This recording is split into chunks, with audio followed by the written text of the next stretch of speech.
It is Dragonball here, and we are here with another video. And in this video is more of a freestyle type video. I didn't write any notes or write any script. I'm just gonna be speaking what I have on my mind about this video and this topic. So yeah, let's go ahead and get straight into the video.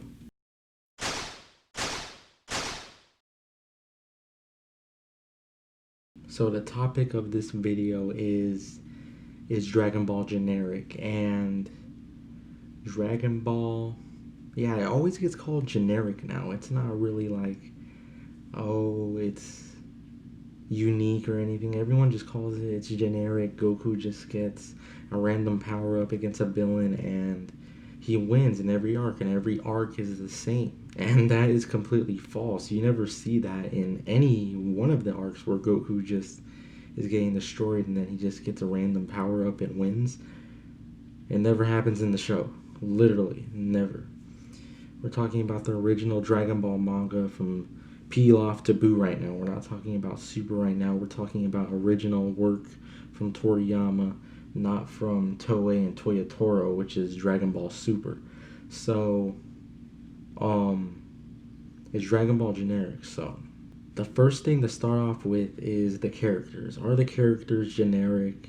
Is the main character generic? Are the side like the dude dragonist, however you say it, and all the other characters in the main cast, are they generic? So let's start off with the main character, Goku. He is nowhere near generic. A lot of people think he is because they probably only watch the English dub. If you've only watched the English dub, he's pretty generic. He's like a superhero in the English dub. In the original manga and in the sub version, Goku is nowhere near like a superhero. He gets a lot of development. I broke that down in my recent Goku video. I'll link it right there.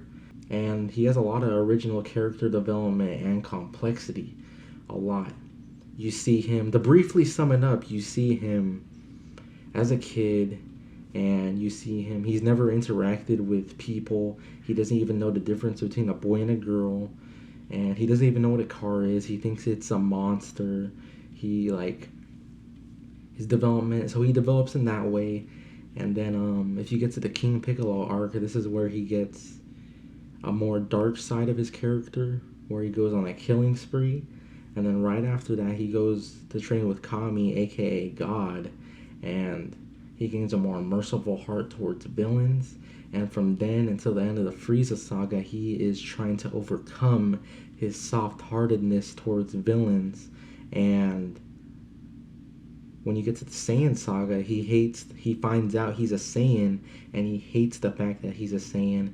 And from there until the end of the Frieza saga, along with him trying to overcome his soft-heartedness towards villains, is the two character arcs that Goku is going through until the end of the Frieza saga. And then in the Cell saga, it's all about him growing as a father more, him understanding his son more, him understanding that his son is not like him. His son really is not like him, like a hunger for battle. And then you see the faith in the next generations in the last arc.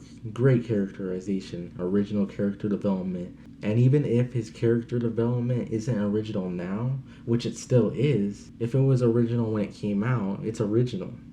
So even if he came out today, it's like very original, very unique, very well done too. So Goku, he's probably the most well-written shonen MC that I've seen.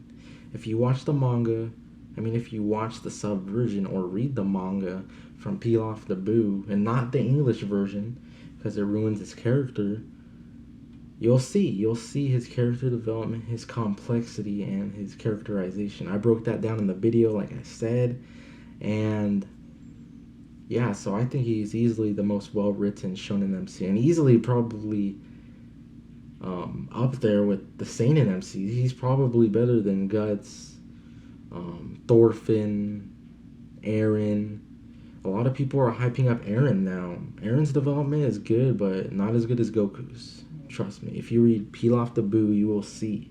You will see. But anyways, let's get to the second main character, which is... It can be either Krillin, Vegeta, or Gohan. Either one of those. All of them are pretty unique. You see Krillin, he's like very cocky towards Goku at the beginning, very he just doesn't really like Goku that much at the beginning. Then he gets more humble over the years. He becomes Goku's best friend. You see that. And then you can get into Gohan's character. What's interesting about Gohan's character is that he's the son of the protagonist. And mostly you see in shows, you'll see the son of the protagonist be like a clone of them. But Gohan is entirely different. You see his development in the Saiyan, Frieza, and Cell saga, and even in the Buu saga. A lot of people don't understand his character. They think him not being a fighter in the Buu saga makes him a bad character in the Buu saga. That doesn't make him a bad character. That makes him a good character. That's the whole point of his character. He wanted to be a scholar. So I think Gohan's development is really good.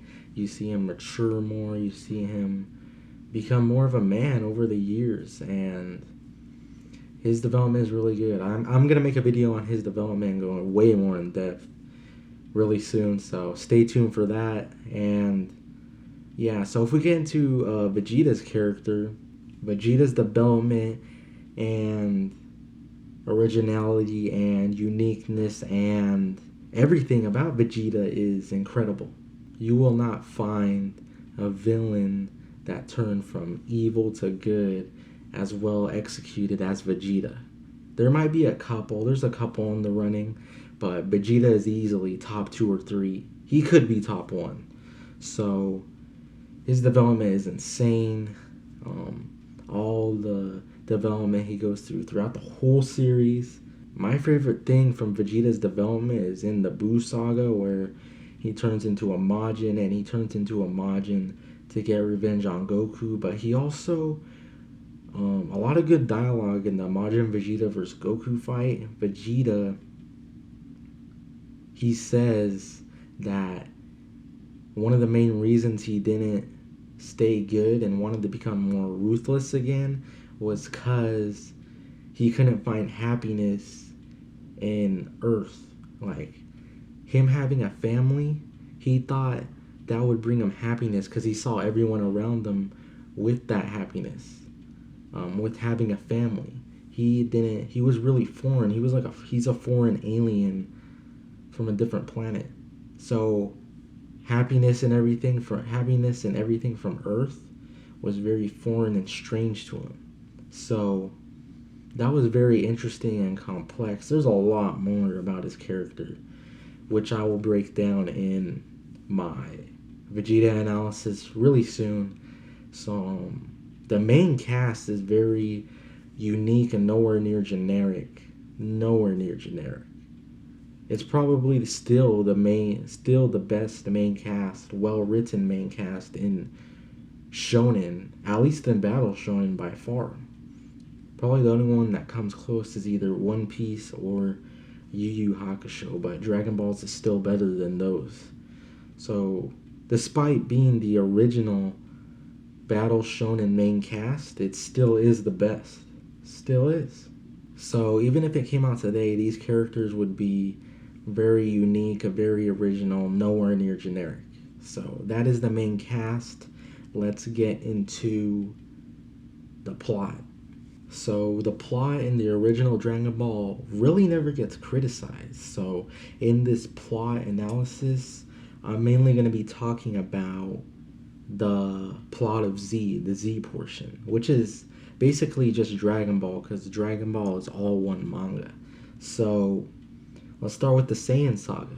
Nowhere near generic. See, if you read the original manga before the Saiyan saga, which nobody does, but that's how it was written and how you should have read it, after like nearly 200 chapters and 150 episodes, you find out Goku's an alien, you find out Piccolo's an alien, and you see the main antagonists team up with the main protagonist, that is pretty much like Thanos teaming up with Captain America. If that would have happened in the MCU, in the movies, you know people would be calling it a masterpiece. They would be like going insane.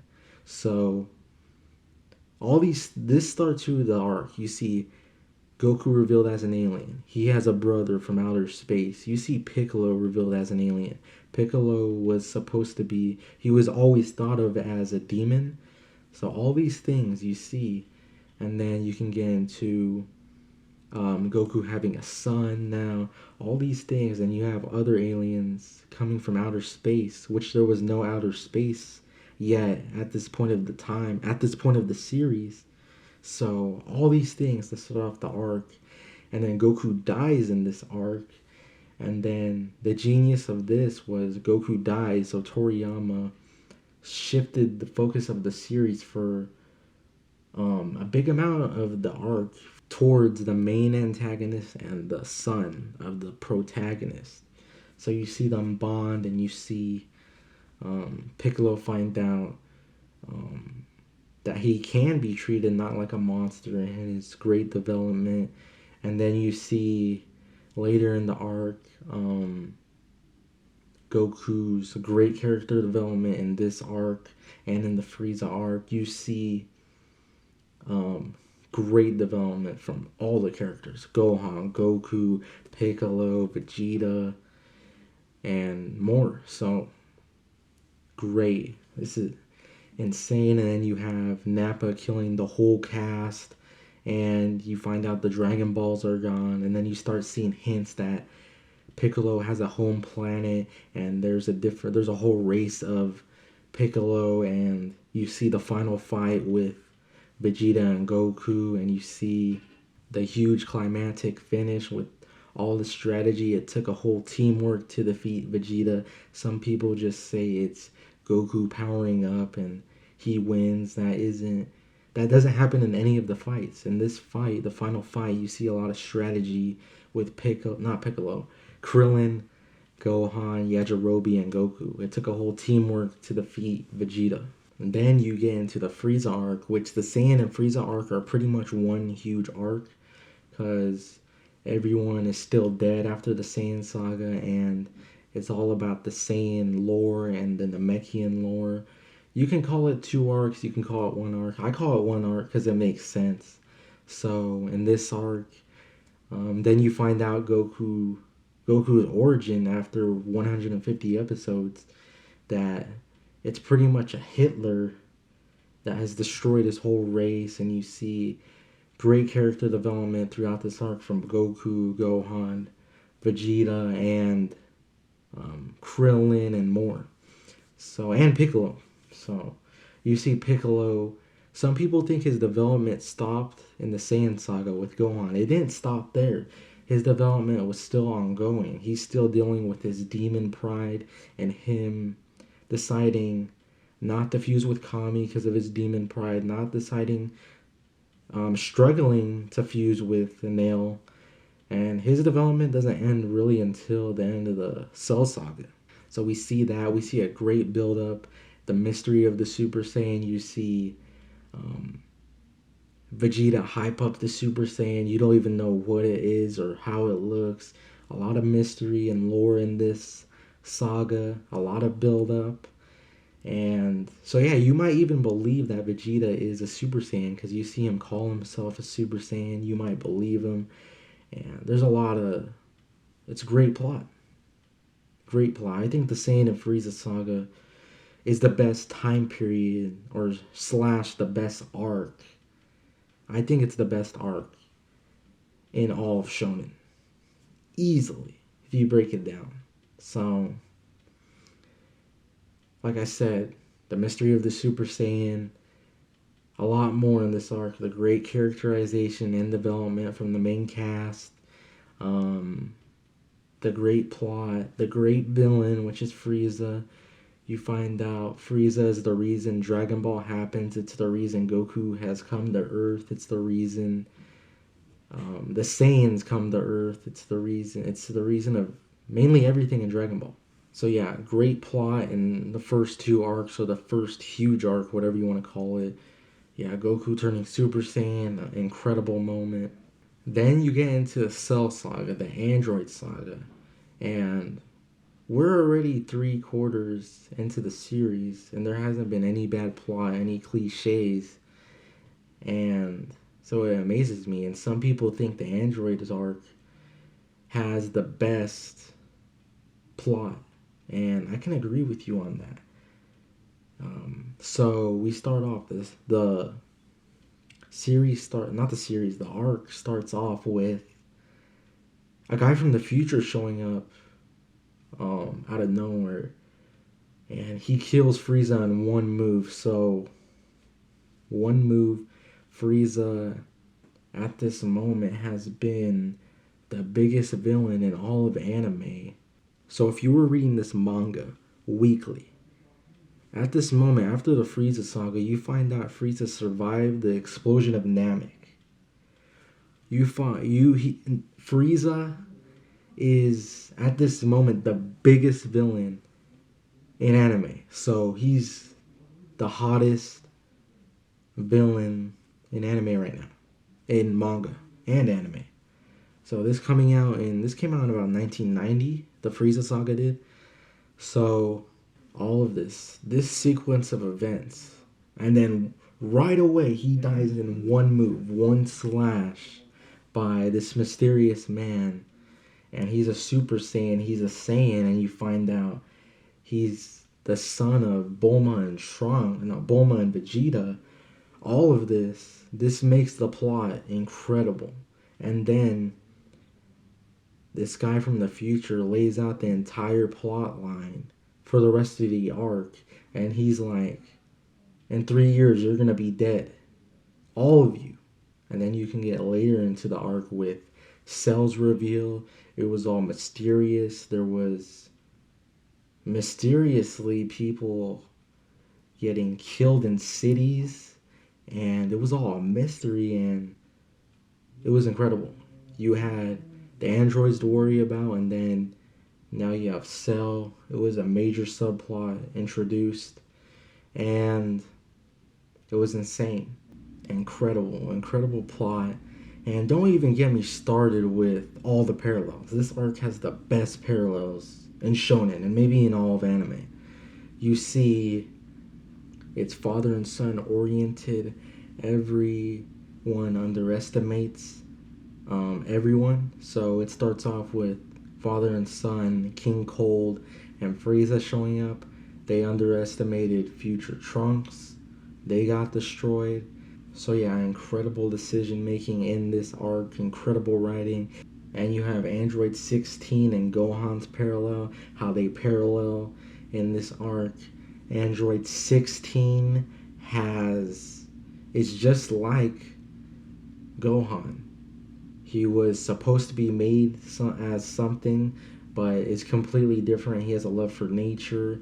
He has a love for animals, and he doesn't have a desire to kill Goku, but he's only doing it because he has to. And same with Gohan. He is kind of forced to fight. He has a love for other things, not fighting like Goku. And you see he's forced to kill in the Cell games, and Gohan only kills when he really has to. Like, he only wants to fight if his family is in danger. Same with Android 16. He goes and attacks when his siblings are under trouble. And you see this parallel throughout the arc, and then you see the meet at the end. And when no one understands Gohan, Android 16 does, and that is the trigger for Gohan to transform.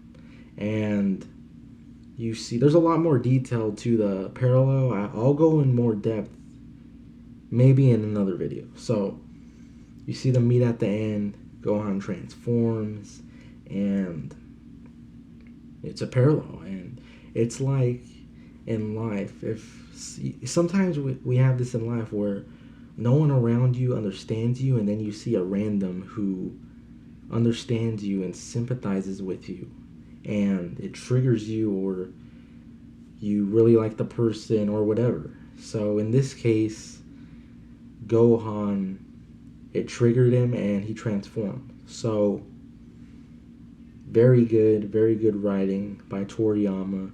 It was great that they paralleled and they met at the end. So amazing. So we're almost through the whole series now. There's only one more arc left, which is the Boo arc. And where has it been cliche or generic, or where has Goku out of nowhere just got a power up and just defeated the villain? Because I hear that a lot. People just say Dragon Ball is just Goku getting a random power up in each arc and he wins. Hasn't happened yet. Saiyan arc took a whole teamwork to defeat Vegeta. Namek arc, a whole build up and foreshadowing of the Super Saiyan lore. Cell arc, Goku is not enough to defeat Cell. His son does. And now we get into the Boo arc. So this arc is the most criticized. A lot of people say it's the worst arc in all of Dragon Ball, which I can probably agree with you, but it's still really good. I don't think Toriyama wrote a bad arc, especially the first half of the arc. The first half of this arc is really good with Majin Vegeta. So let's go ahead and start from the beginning of this arc. This arc starts with a time skip. We see Gohan in high school. We see him pursue what he likes. A lot of people hate this arc because they don't see him as a fighter or a clone as Goku. That doesn't make him a bad character. It makes him a great character. That makes him different from Goku. That makes him the character he was portrayed as since the beginning of the series. And it's really good. So we see that. Then we get into the tournament. So when you're watching or reading this from the first time, you're seeing, wow, another tournament. We haven't had a tournament since the 23rd tournament, the 23rd Budokai, which was before the Saiyan Saga. So seeing this as a first reader, you're like, wow, another tournament. This is great. This is insane. And you see all the characters, the different characters in this tournament. You see Vegeta. You see Piccolo in this tournament. Well, Piccolo was in the 23rd tournament, but he's a good guy now. You see Vegeta, he wasn't in it. You see Gohan grown up now in this tournament. You see Goten and Trunks, Kid Trunks now in the tournament. It's crazy. And then, so that if this tournament just happened to be a regular tournament, it would have been really good. But Toriyama twists it, and he makes it the mini Majin Vegeta arc, which is insanely good. So imagine reading this and you're expecting a great tournament with all these new characters, and then there's a twist. Vegeta's character, Vegeta's character was like hyped up to this moment. You saw him inside not really be fully good yet. You saw him still have that evil side. He was pretty much an anti-hero till this point. And you see the twist finally. And a great Majin Vegeta fight, great development from Goku. Well, great development from Vegeta. Goku doesn't really change in this arc. This is the only arc he doesn't really change. He has great characterization in this arc. Great depth in the arc with him thinking ahead, faith in the next generation. And so yeah, first half is really good. Then we get to the second half, which is mainly a whole teamwork trying to defeat Boo. Like I said, you never see Goku get a random power up and defeat Boo. It takes a whole teamwork to defeat Boo. So, and we get to the end of the arc where it takes literally the whole Earth to defeat Boo. The whole Earth. So, yeah, nowhere in Dragon Ball and Dragon Ball Z, nowhere does Goku get a random power up and beat the villain. It literally took the whole Earth to defeat Boo. So, Yeah, main cast is not generic. The plot is not generic. I think the plot is really good, actually. Especially from the Saiyan Saga to probably the whole series. I was gonna say from the Saiyan Saga to all the way to midway to the Buu Saga, but if from the beginning to end, the plot is really good. So yeah, the plot is really good. So main cast, plot, not generic. Um, so yeah, oh yeah, I forgot to mention how like the endings of the arc, the endings of each arc is very unique. You see Vegeta getting spared in the first arc. You see Frieza surviving Namek's explosion. You see him before that survive the Spirit Bomb and him just killing Piccolo and Krillin like that. The Cell Saga, you see Cell surviving, and then you see the twist of Goku not being enough to defeat Cell, and you see his son do it. And then the Buu Saga, how it takes a whole teamwork and to defeat Buu, and you see the Spirit Bomb at the end. So, yeah, the end of the Buu Saga is probably the most generic, but it's not really generic because it takes a whole teamwork. Usually, you just have the main character defeat the main villain, but it literally takes a gag character to defeat Buu. It takes Mr. Satan to ask the world to defeat Buu. So, incredible. And I hear a lot of people say each arc is structured the same, which is not true because you have to watch the original Dragon Ball first. So the first arc, which would be the Saiyan and Frieza arc, is structured with Goku's origin, Piccolo's origin, and it's crazy. It's not structured the same as the Cell Saga. The Cell Saga is the Red Ribbon Army arc coming back. If you didn't watch the original Dragon Ball first, of course you'll just think it's a random villain showing up. So Red Ribbon Army arc coming back. You see an alternate timeline now. A guy from the future showing up. It's not the same as the Saiyan and Frieza saga because the Saiyan and Frieza saga focuses on the lore of the Saiyans, of Frieza, and of the Namekians. That has nothing to do with the Cell Saga. And the Cell Saga is all about father and son relationships, perfecting the Super Saiyan form, how Goku and Gohan were trying to perfect it with grade 4 of Super Saiyan.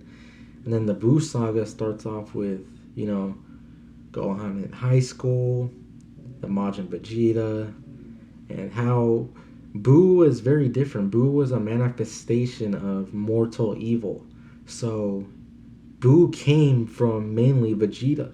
So how the villains show up, how the arcs are structured are different. So they're not the same. If you didn't watch original Dragon Ball first, you're gonna have no context to the arcs it seems like a villain just shows up out of nowhere if you just watch Z. So you gotta watch Dragon Ball first. So in the sub, or read the manga. So plot and main cast not generic. World building is really interesting. We see how the world builds throughout the series. We see mainly in Z. I think Z's world building is better than Dragon Ball's. I still think Dragon Ball's is pretty well done, but in Z's we see the planet building of heaven and hell. We see there's space out there, planet Namek, the lore of the Namekians. Cell Saga, it didn't have too much world building. Correct me if I'm wrong in the comments. I think Cell Saga didn't really have much world building. That doesn't make the arc bad. It still had a great plot, great character development, characterization, incredible parallels, incredible ending, and all that. Buu Saga, we get more world building with the Kais, the Kai realm, more of the universe with Buu and all that. So, yeah, all the world building in the original Dragon Ball with all the cities, with the government, with the Red Ribbon Army. So, yeah, I think the world building is not great in Dragon Ball. I think it's good, but not great. It's not as good as One Piece's world building. But, yeah, so World building, not really generic. It's very interesting, and it's pretty good. It's not generic. So yeah, I don't think Dragon Ball is generic. Like, where? If you read it from Peel Off the Boo, it's not generic. It's really good, very interesting if you read it today. Very readable, very readable. Very good. It's still at the top of shonen.